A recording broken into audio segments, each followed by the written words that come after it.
जय श्री राम। प्यारे भक्तों, राम जी हमारे लिए जो कुछ भी करते हैं उसी में हमारा कल्याण है। और मैं तो कहती हूँ कल्याण ही नहीं परम कल्याण है। लेकिन प्यारे भक्तों, जो नासमझ मनुष्य हैं, जो भक्ति से कोसों दूर हैं, सिर्फ नाम की भक्ति करते हैं, हाथ जोड़ लिए भगवान की मूर्ति के आगे हो गई भक्ति, तो उनके ये बात समझ में नहीं आएगी। इस बात को तो कोई उनका परम भक्त ही समझ सकता है।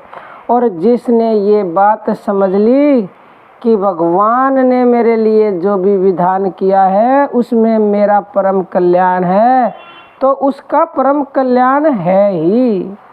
लेकिन कोई समझता तो नहीं प्यारे भक्तों। अब मैं आपको उदाहरण के द्वारा समझाती हूँ। रामकृष्ण परमहंस का नाम आपने सुना होगा। तो उनके गले में कैंसर थी प्यारे भक्तों। तो कैंसर थी और वो माँ काली के बहुत बड़े भक्त थे। और प्रतिदिन माँ काली पत्थर की मूर्ति से निकल के आती थी। तो परमहंस और माँ काली दोनों एक साथ भोजन करते थे। तो उनको तो कैंसर था। तो एक दिन शशिधर चूड़ामणि उनके पास आए और वो कहने लगे, उनके शिष्य थे वो, कि स्वामी जी आप मन को एकाग्र करके और माँ काली से कहें कि मेरा रोग चला जाए, मेरा ये रोग दूर कर दो माँ, तो आपका रोग निसंदेह मिट जाएगा। तो प्यारे भक्तों, उनकी बात सुनकर परमहंस जी बोले, जो हृदय मुझे सच्चिदानंद माँ का स्मरण करने को मिला है उसे मैं सांसारिक कार्य में क्यों लगाऊं।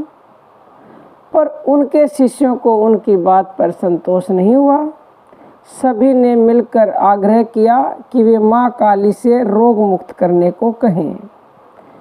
तो प्यारे भक्तों, मुस्कुराकर रामकृष्ण परमहंस मुस्कुराकर बोले, प्यारे शिष्यों, एक बात का सदा ध्यान रखना है कि माँ दयामयी सर्वदा और सर्वसमर्थ हैं। उन्हें मेरे कल्याण में जो उचित लगा उन्होंने वही किया। अब मैं उनकी व्यवस्था के बीच क्यों पड़ूं। हमें यह भरोसा होना चाहिए कि माँ जो भी करेगी वह मेरे कल्याण के लिए ही होगा। अर्थात वो जो गले में उनको कैंसर था उसमें उनका परम कल्याण था, नहीं तो माँ तो उसे एक पल में दूर कर सकती थी। इसीलिए माँ ने उसको दूर नहीं किया, क्योंकि उसमें उसका कल्याण छुपा। लेकिन हमें हमारी अज्ञानतावश, नासमझीवश, हमें तो वो दिखता ही नहीं कि हमारा इसमें क्या कल्याण। हमें तो कैंसर है, दर्द से करा रहे हैं, और आप कहते हो कि इसमें कल्याण है, लेकिन उसमें भी कल्याण होता है। प्यारे भक्तों, अगर आज के समय में किसी गुरु के अगर कोई समस्या होगी, मान लो किसी गुरु के कोई तकलीफ है, कोई दुख है, कोई कैंसर की बीमारी है, और वो शिष्यों को अगर उपदेश देता, तो आजकल के शिष्य क्या कहते हैं, अपना तो दुख दूर किया नहीं जाता, चले दूसरों का दुख दूर करने।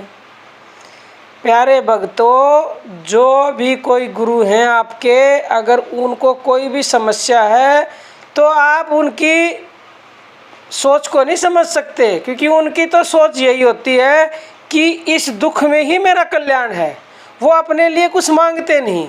और भगवान स्वयं, अगर भगवान ने उनको ये दुख दिया है, ये तकलीफ दी है, बीमारी दी है, तो उनका उसी में उनका कल्याण नहीं परम कल्याण है। तो आप कभी भी अपने गुरुजी पर या किसी भी मनुष्य पर पहले ऐसा संशय या संदेह ना करें कि अपना तो दुख दूर नहीं कर सकते, चले दुख दूसरों का दूर करने। तो प्यारे भक्तों, जिस दिन आपके अंदर ये भावना आ जाएगी कि हमें जो भी दुख मिला है, जो भी दर्द मिला, जो बीमारी मिली है, इसी में हमारा परम कल्याण है, अगर आप भगवान को मानते हो तो आपको ऐसा सोचना ही चाहिए, तभी आपका कल्याण निश्चित होगा। अन्यथा प्यारे भक्तों, कोई और रास्ता है नहीं। आज के लिए इतना ही। जय श्री राम।